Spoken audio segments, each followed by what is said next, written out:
Olá, hoje eu converso com Tatiana Goulart sobre mercado de trabalho, os desafios desse novo cenário e as perspectivas em relação ao futuro. Tati, muito obrigado por ter aceitado esse convite. E que agenda difícil, hein, Tatiana? Imagina, prazer. Isso é coisa de gente que não consegue ficar quieta, sossegada na quarentena, né? Tati, para a gente começar, eu queria trazer uns pontos de um livro que eu terminei de ler recentemente, que é Liderança, do guru aí da inteligência emocional, Daniel Goleman. Numa parte ele fala das competências da inteligência emocional e ele elenca algumas palavras, tipo trabalho em equipe, colaboração, persuasão e influência, tratamento de conflitos e aconselhamento. Eu queria te perguntar o seguinte: qual a importância da gente ter um mentor? Olha, Rafa, eu acho que ter um mentor é algo muito, muito importante, né? A minha vida, eu tive alguns. Por que isso? Porque o mentor, ele passou por um caminho que a gente ainda não passou. Então, ele vai te ajudar a, talvez, sugerir competências que você possa adquirir, ou sejam competências emocionais ou competências técnicas também. Isso facilita e encurta o seu caminho de aprendizado, né? E evita que você também sofra muito no caminho. Sofrer, num bom sentido, para esse processo de aprendizagem é natural e vai acontecer inevitavelmente, porque crescer pressupõe também quebrar barreiras, mas isso ajuda muito a você ter um norte mais claro. E alguém que tem um pouco mais de experiência, seja no âmbito profissional ou no âmbito pessoal também. Então, você pode ter um mentor que te apoie não só na sua carreira, mas também no seu desenvolvimento pessoal. Por que não, né? Só um adendo quando você fala com relação ao processo de mentoria, tudo que você vai fazer esperando que o outro agregue valor na sua vida pessoal ou profissional, a gente tem obrigação de devolver ao outro. Tá? Então, todos os processos de mentoria que eu sofri, eu sempre procurei entender o meu mentor, entender o universo dele, entender o que é importante para ele.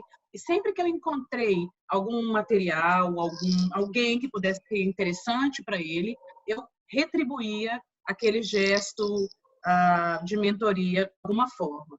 Então, isso é fundamental, assim. A gente, de certa forma, tem o nosso conhecimento e pode também apoiar o mentor em algo.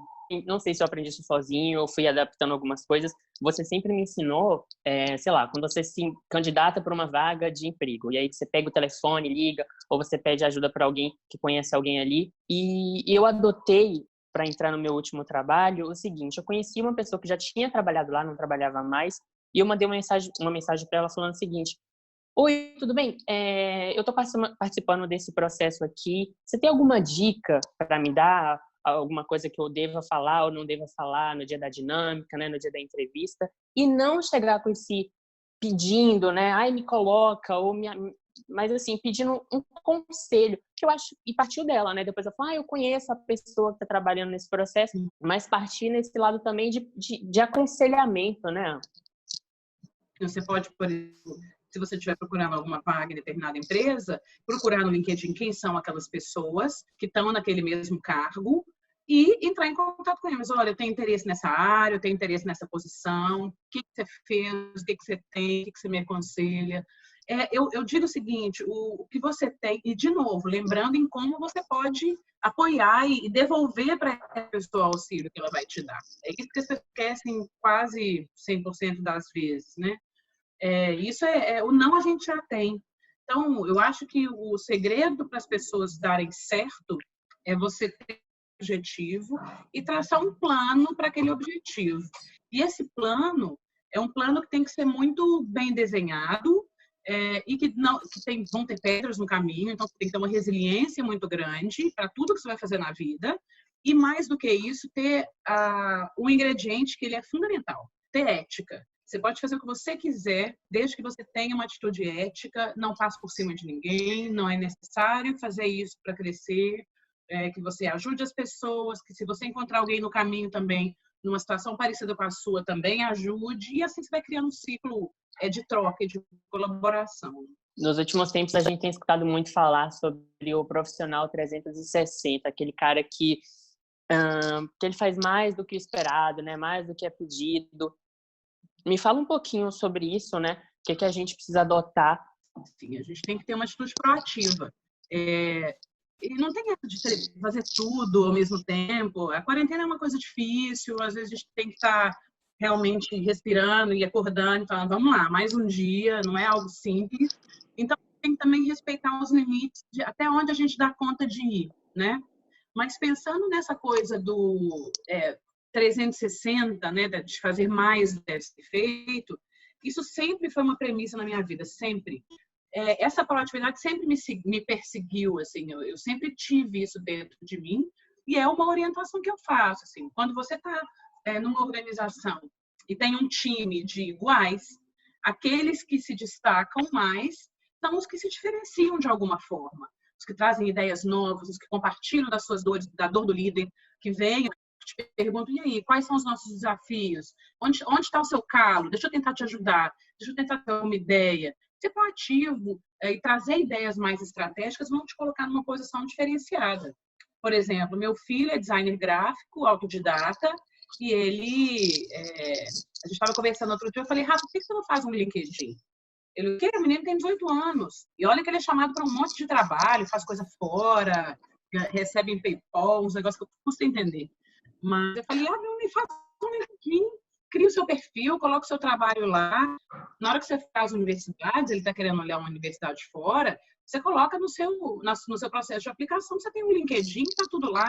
Então, essas ideias que te diferenciam, que te fazem sair do lugar comum, são coisas legais, assim, e que vão ser úteis para você também, porque vão te fazer pensar. Acaba sendo um destaque mesmo. Se você, sei lá, é um estagiário, você não é convidado com frequência para participar das reuniões de equipe, e aí você chega num momento ali e fala, será que eu posso participar só como ouvinte, só para ver como funciona? E aí desperta ali, sabe, no seu gestor, em alguém da equipe, falando, não, tá querendo aprender, então vem pro time. É isso. Olha, líder afiliativo, né? Aquele que faz de tudo para manter uma boa harmonia entre os colaboradores. E eu tenho lido que ele acaba colhendo os frutos, né, de um funcionário leal. Eu acho que a gente só percebe o outro e passa a se colocar no lugar do outro quando a gente conhece um pouquinho do outro. Então, a única forma da gente criar esses laços é se conhecer. Eu não consigo fazer gestão de pessoas sem olhar para pessoas. Entende? Assim, existem gestores que simplesmente passam a tarefa e tudo bem. Então, para mim é importante entender se as pessoas estão confortáveis com aquela atividade, se elas estão satisfeitas no lugar que elas estão, qual que é o projeto de vida e de carreira, para onde elas pretendem estar, até para saber o timing que eu tenho, porque se a pessoa não tiver interesse de estar aí naquela posição durante muito tempo, ela tem um tempo de validade comigo, né? Até óbvio. Vai chegar uma hora que vai ser boring, vai ser chato, vai ser maçante, bababá. Então, até para a gente pensar numa progressão de carreira dela e em outras possibilidades de mudança, né, de área, se for o caso. Então, eu acho que é isso. Conhecer as pessoas, colocá-las para se conhecerem e fazer uma gestão transparente e sincera. Mas o que você acha pior? Um chefe ausente ou um chefe que te microgerencia? Nossa, um chefe que microgerencia. O ausente é ótimo, que ele não enche minha paciência e me deixa trabalhar. O que microgerencia é o fim. Quando você chega num nível em que você já tem autonomia, você sabe o que você tem que fazer, o que você espera do chefe, não é que ele olhe o detalhe, que ele olhe o estratégico, que ele te ajude a fazer a te guiar estrategicamente em pontos que são importantes, até porque o tempo dele deve ser muito mais curto que o seu. Então é isso, assim, microgerenciamento, dependendo do nível de autonomia, não é bom, não. Até porque tem algumas pessoas que estão perdendo a linha, né, nesse momento de home office. O que você acha a respeito de, sei lá, e-mail com tom de urgência, chegando 11 horas da noite? Eu acho que o home office precisa ser, é meio cultural isso também, né? Assim, em outros países existe um respeito muito forte aos horários e a liberdade pessoal de você estar com a sua família para o que você precisa, como o Canadá, por exemplo, né? Então, às 5 horas da tarde, acaba o trabalho e ok, acabou. Ninguém vai ficar te mandando e-mail depois de 5 horas. Só cabe a gente e de uma certa maneira posicionar os líderes ou os pares ou quem for que está mandando e-mail essa hora e dizer, cara, assim, eu preciso realmente, estar na quarentena, eu preciso respeitar o meu tempo de descanso, que termina às 18 horas. Então, eu te peço que, se não realmente não for urgente, que você me mande na primeira hora do dia seguinte, em respeito ao meu trabalho, senão eu fico preocupado, vou ficar olhando o telefone toda hora e vou precisar responder achando que realmente algo não dá para esperar. Se for realmente algo que não dá para esperar, realmente muito urgente, a gente adequa. Mas, se não, eu queria que você tentasse colocar as demandas dentro do horário estipulado de trabalho, de uma forma correta, com as palavras corretas, com respeito, não tem problema. Não precisa falar isso desrespeitosamente. É simplesmente dizer, vamos cumprir nosso horário, assim. Ou, se for urgente, realmente, você manda, mas eu preferia que não, quando for ok, me mande no horário regular. Além disso, as pessoas precisam refletir sobre o que está acontecendo nessa quarentena, sabe? Eu acho que tem o dever de olhar para dentro e entender por que isso tudo está acontecendo. Isso não está acontecendo à toa. Nada na vida da gente acontece à toa. Entende? Por que está acontecendo com o mundo inteiro? O que a gente precisa aprender com isso? O que a gente precisa refletir? Precisava respirar mais, né, Tati? A gente precisa ter mais tempo com as nossas famílias. Então, assim, a gente está sendo obrigado a estar com eles, a olhar para os maridos. Eu vou te falar que no meu prédio eu escuto cada gritaria, acho que o povo não está acostumado a comigo. Qualquer dia eu vou chamar a polícia, porque eu vejo obrigado. Então, o povo não está acostumado a se respeitar, a se olhar. Eu fujo do meu marido em casa, assim, para não dar problema. A gente encontra algumas horas, aí às vezes ele vem, eu falo, nossa, preciso botar roupa para lavar, eu saio. Eu dou uma fugida para não dar ruim. Então, a gente precisa entender o que o universo quer da gente, entendeu? Para mim está muito claro.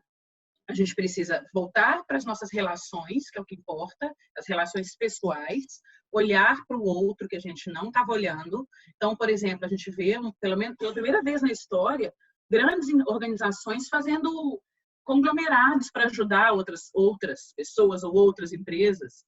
Banco se unindo, empresas se unindo, concorrentes.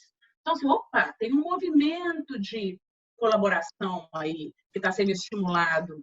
É isso, sim. Você tem que se reinventar e ter resiliência. O que vai passar, tudo passa nessa vida. Pode demorar um pouquinho, mas uma hora passa.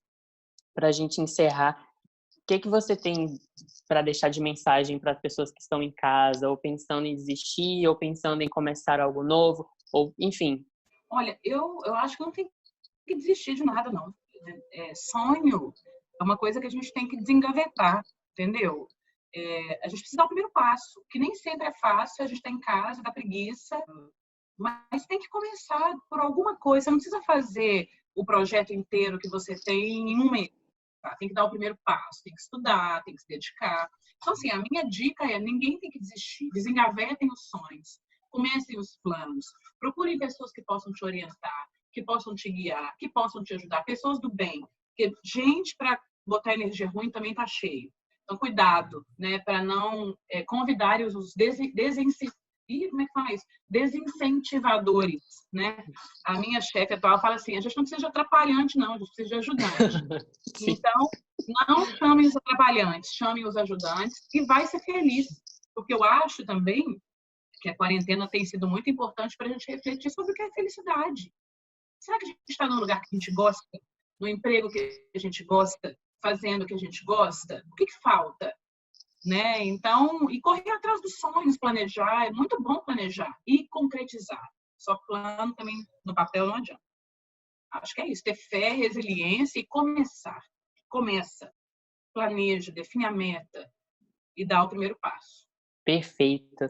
Tati, você não sabe a felicidade que eu tenho de estar falando com você, de ter conseguido esse tempinho na sua agenda tão difícil, dona Tatiana. Não fica falando isso não, que o povo vai achar que eu sou mamãe, eu não sou nada disso, não. Eu sou peão mesmo, que tem reunião, um monte de coisa para fazer, viu?